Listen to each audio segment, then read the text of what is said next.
نشانی ہے ان لوگوں کے لیے جو سارے عالم کے لوگ اگر قرآن اور حدیث کے حوالے سے دیکھیں گے تو یہ اخوت، یہ بھائی چارگی، یہ اونچ نیچ کا فرق الحمدللہ پریکٹیکلی اسلام کے اندر ہم دیکھتے ہیں، آج بھی پریکٹیکلی دیکھتے ہیں۔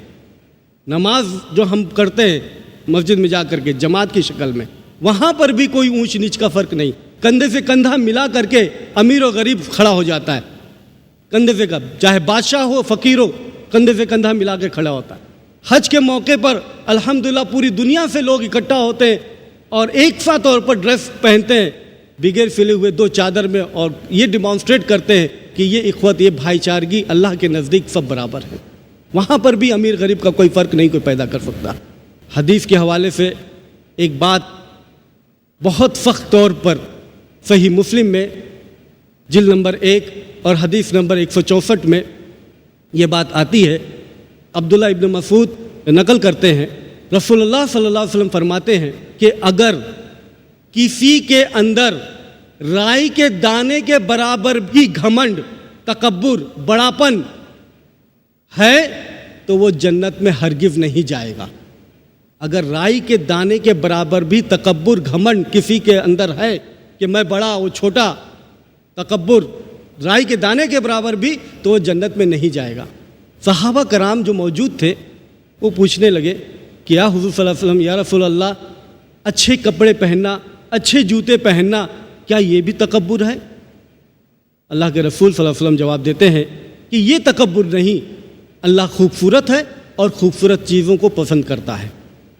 تکبر تو وہ ہے بطر الحق، جو اپنے بڑکپن کی وجہ سے حق بات کو چھپائے، حق بات کا انکار کرے، وہ غمت الناس، اور اپنے بڑکپن کی وجہ سے دوسرے کو چھوٹا سمجھے، نیچا سمجھے، اپنے کو بڑا سمجھے، دوسرے کو نیچا سمجھے۔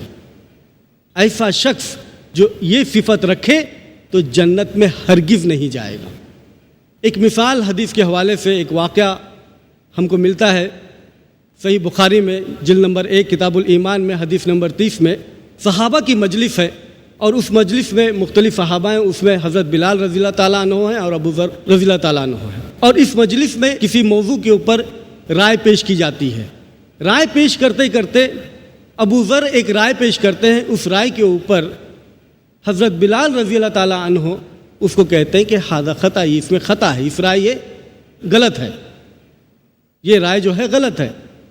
ابو ذر جو غسور قسم کے آدمی ہے، گرم مزاج کے آدمی ہے، اس حدیث میں یہ بات لکھی ہوئی ہے کہ گرم مزاج کے ہیں، وہ کہتے ہیں کہ اے کالیا کے بیٹے، اب یہ وقت آ گیا ہے کہ تو مجھے سدھارے، تو مجھے بتائے کہ یہ صحیح ہے غلط۔ اتنا جملہ تھا کہ یہ کالیے کے بیٹے، اس کے اوپر حضرت بلال رضی اللہ تعالیٰ عنہ غمزدہ ہوتے ہیں۔ یہ بات حضور صلی اللہ علیہ وسلم تک پہنچتی ہے، حضور صلی اللہ علیہ وسلم اس کے اوپر سخت ناراض ہوتے ہیں، ابو ذر رضی اللہ عنہ کو کہتے ہیں کہ انک فیک جاہلیہ، تمہارے اندر جاہلیت کی بو آ رہی ہے۔ اتنا بولنا تھا کہ ابو ذر جو ہے وہ رونے لگتے ہیں، حضرت بلال کو گلے لگاتے ہیں، چومنے لگتے ہیں، اور یہاں تک کہ کہتے ہیں کہ اے بلال، میں اپنا سر زمین میں رکھتا ہوں، جب تک تم اپنا پیر اس کے اوپر سے چڑھتے ہوئے نہیں جاؤ گے تب تک مجھے سکون نہیں ہوگا۔ حضرت بلال اس پر بولتے نہیں، ہرگز نہیں ایسا، اور ان کو گلے لگاتے ہیں، دونوں روتے ہیں، اور روتے ہوئے بات ختم ہو جاتی ہے۔ غور تو کرو کہ اتنا جملہ، یہ جملہ یا ابن سودا، حالانکہ وہ سودائی کے بیٹے تھے، حبشی تھے، لیکن اس طریقے سے کسی کو نیچا دکھانا یہ ہرگز برداشت نہیں کیا گیا، ہرگز برداشت نہیں کیا گیا۔ الحمدللہ یہ بات صاف صاف قرآن اور حدیث میں ملتی ہے کہ ہم میں کوئی اونچ نیچ نہیں ہے، ہم میں یہ بات ہرگز نہیں پیدا ہونی چاہیے کہ ہم بڑے وہ چھوٹے، ہرگز نہیں۔ لیکن ذرا غور تو کرو کہ یہ بہترین پیغام اس آیت کے اندر، اس کے انکار کرنے کی وجہ سے دنیا کتنا نقصان اٹھائی، دنیا میں کیا کیا ہوا، صرف اس چھوٹے سے پیغام کو انکار کرنے کی وجہ سے، نہ اپنانے کی وجہ سے۔ آج اگر ہم جائزہ لیں تاریخ کا تو جاتی واد کی وجہ سے، نسل پرستی کی وجہ سے، وطن پرستی کی وجہ سے، کولونیزم کی وجہ سے، زبان کی وجہ سے، دنیا بھر کے جو مسئلے ہیں ان کی وجہ سے ایک تحقیق کے حساب سے یہ بات معلوم ہوئی ہے کہ 6 کروڑ پچھلے 100 سال میں، یہ نہیں کہ ہمیشہ سے، پچھلے 100 سال میں 6 کروڑ 20 لاکھ لوگ مارے گئے۔ یہ کم والا آنکڑا ہے، 200 سال میں نہیں، 300 سال میں نہیں، پچھلے 100 سال میں 6 کروڑ 20 لاکھ لوگ مارے گئے۔ کولونیزم جو ایک بری لت پچھلی صدی میں، پچھلی صدی تک چلی ہے، 1900 کے اندر 1900 میں افریقہ کا 90.4% علاقہ پورا کا پورا کولونائز تھا، قبضے میں تھا۔ یورپ کے ملک 90.4%، تقریباً 90% کے اوپر، تقریباً کل کا کل یہ قبضہ کیے ہوئے تھے افریقہ کے پوری زمین پر، 90.4%۔ کروڑوں کی تعداد میں ریفیوجیز بنے، کروڑوں کی تعداد میں، بلکہ افریقہ کے اندر تو معلوم ہوا کہ رنگ کی بنیاد پر قوانین بنے، کالے اور گورے کے بنیاد کے اوپر 1948 میں قوانین بنے کہ یہ اگر گورا ہے تو اس کا علاقہ یہ، اگر یہ کالا ہے تو اس کا علاقہ یہ، شادی بیاہ تو کوئی اس کا سوال ہی نہیں۔ اگر کالے لوگ جس بستی میں رہ رہے ہیں تو اسی بستی کے وہ شہری ہیں، اس ملک کے وہ باشندہ نہیں ہیں، بلکہ اسی بستی کے وہ شہری ہیں۔ اگر ان کو اپنے شہر سے دوسرے شہر میں آنا ہے تو پاس بک یا پاسپورٹ کی ضرورت ہے دوسرے شہر میں آنے کے لیے۔ نوکری وغیرہ پوری طریقے سے مطلب الگاؤ اور نیچا دیکھنا جو کالوں کے ساتھ میں برتا ہوا، یہ 1 سال 2 سال نہیں، 10 سال چلتا رہا۔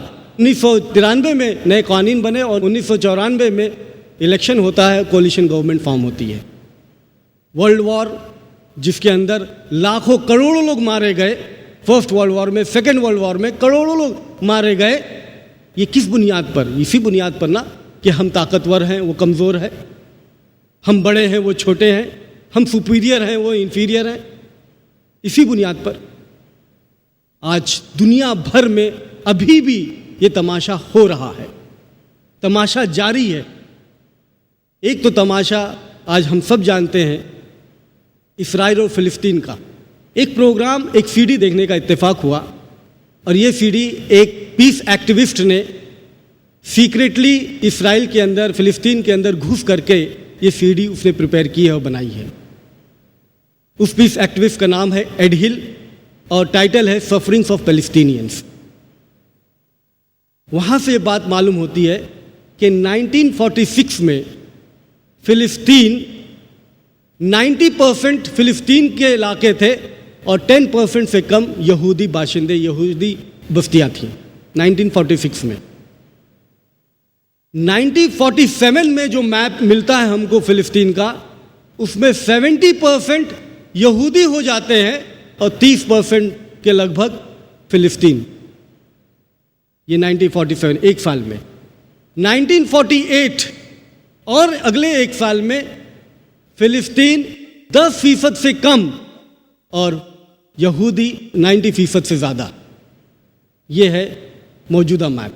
اور آج جو حالت ہے فلسطین کی، اس پروگرام کے تحت معلوم پڑتا ہے کہ اس طریقے سے کولونائزیشن ہے، اس طریقے سے بربرتا ہے کہ جگہ جگہ 30 سے 50 فٹ دیواریں کھڑی کی گئی ہیں اور وہ کلومیٹرز میں چلتی ہیں اور وہ فلسطین کو الگ تھلگ کرتی ہیں۔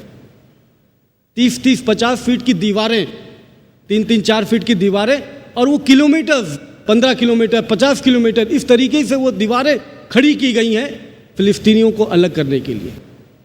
جگہ جگہ روڈ بلاکس، بڑے بڑے الیکٹرانک روڈ بلاکس ہیں جہاں پر وہ ہاسپٹل بھی نہیں جا سکتے، اسکول بھی نہیں جا سکتے، اس طریقے سے روڈ بلاکس ہیں فلسطینیوں کو روڈ بلاک کر کے الگ کرنے کے لیے۔ اچانک یہودی آفیسرز آ جاتے ہیں اور نوٹس دے جاتے ہیں کہ تم جو ہو اللیگل یہاں رہ رہے ہو۔ وہ شخص، وہ فیملی 50 سال سے، 100 سال سے، صدیوں سے، جنریشن آفٹر جنریشن، ایک نسل سے دوسری نسل رہتے چلے آ رہے ہیں، اچانک ان کو نوٹس ملتی ہے کہ تم اللیگل ہو، یہاں پر تم جائز طریقے سے نہیں ہو، اور پھر اس کے بعد میں بلڈوزر آ کر کے ختم کر دیتے ہیں۔ ان کی کھیتیاں جو اولیو زیتون کی ہے. زیتون کی کھیتی کے لیے پانی کی اشد ضرورت ہے، پانی کی قلت ان لوگوں کے لیے، لیکن یہودی بستیوں میں پانی کی قلت نہیں. کھیتیاں بھی ان کی زبردستی ہڑپ کی جاتی ہیں، اور اس طریقے سے دھیرے دھیرے اب اگر میپ دیکھیں گے تو مختصر ادھر چٹ پھٹ فلسطینی کی بستی ہے، پورا کا پورا جو ہے وہ یہودی ہے. یہ ننگا ناچ آج دنیا میں ہو رہا ہے، اور ساری دنیا تماشائی بن کر کے دیکھ رہی ہے، ساری دنیا تماشائی بن کر کے دیکھ رہی ہے. ایک اور واقعہ آپ سن لیں کہ قبیلہ پرستی کی بنیاد پر، قبیلے کہ میں اس قبیلے کا ہوں اور وہ اس قبیلے کا ہے، اس بنیاد پر ہزاروں لاکھوں لوگ مارے گئے. روانڈا سینٹرل افریقہ کا ملک ہے. 2 قومیں رہتی ہیں، دونوں کالے ہیں، ایک گورا اور کالا نہیں، دونوں کالے ہیں، لیکن ایک ہوتو قوم قبیلے کے لوگ ہیں، ایک تتسی قبیلے کے لوگ ہیں. ہوتو قبیلے کے لوگ زیادہ تعداد میں ہیں اور تتسی قبیلے کے لوگ کم تعداد میں ہیں. تو ہوتو تھوڑا زیادہ پاورفل ہیں، تتسی تھوڑا کم پاورفل ہیں.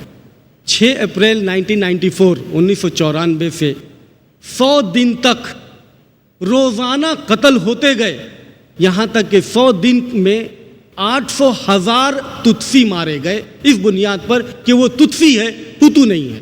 روزانہ 8,000 لوگ قتل کیے جاتے تھے، مارے جاتے تھے.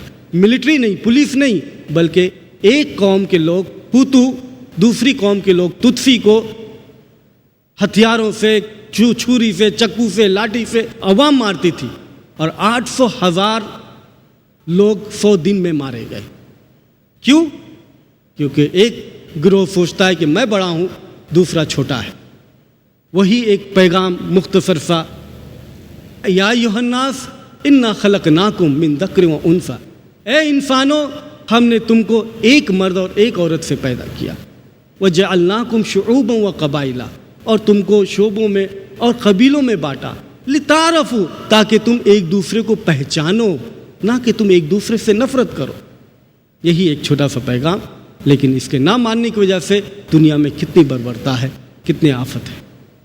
بات ہو رہی تھی ہماری کہ ہم سب نے یہاں آنے سے پہلے اللہ رب العزت کے سامنے یہ گواہی دی کہ تو ہی ہمارا رب ہے، اور یہ گواہی دینے کی وجہ سے ہم سب کے بھیتر، ہم سب کے اندر یہ بات موجود ہے کہ ہمارا رب، ہمارا مالک ایک ہی مالک ہے.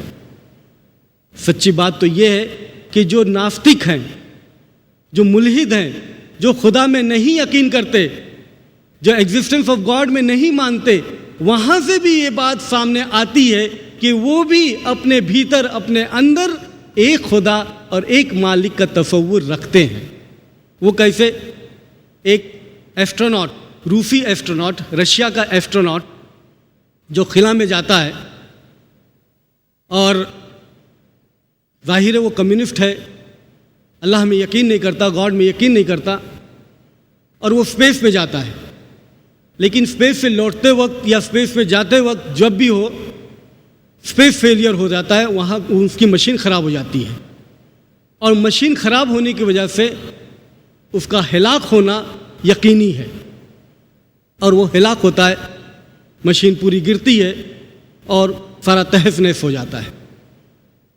یہ رشین ایسٹروناٹ جو ملحد ہے، خدا میں یقین نہیں کرتا، اللہ کے ایگزسٹنس میں نہیں مانتا، گاڈ ڈز ناٹ ایگزسٹ، ایسا یقین ہے اس کا، یہ شخص مر جاتا ہے.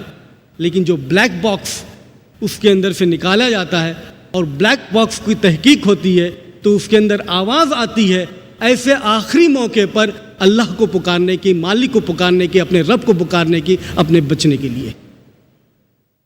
معلوم یہ ہوا کہ ایسے موقع پر جب کوئی چارہ نہیں رہتا، کوئی تک نہیں رہتا، وہاں پر بات سمجھ میں آتی ہے کہ میرا بچانے والا، میرا رب، میرا مالک ہے کوئی، اور اس کو وہ پکارتا ہے. تو یہ بات اور ثابت ہوتی ہے کہ ہم سب کے بھیتر، ہم سب کے اندر یہ بات موجود ہے کہ ہمارا رب، ہمارا مالک ایک ہی رب ہے، ایک ہی اللہ ہے. اب جب ہمارے رب نے یہ بات ہم سے گواہی کے طور پر اپنے سامنے قبول ہی کروا لی کہ ہمارا رب تو ہی ہے، اور یہ گواہی لینے کے بعد میں ہم کو وہ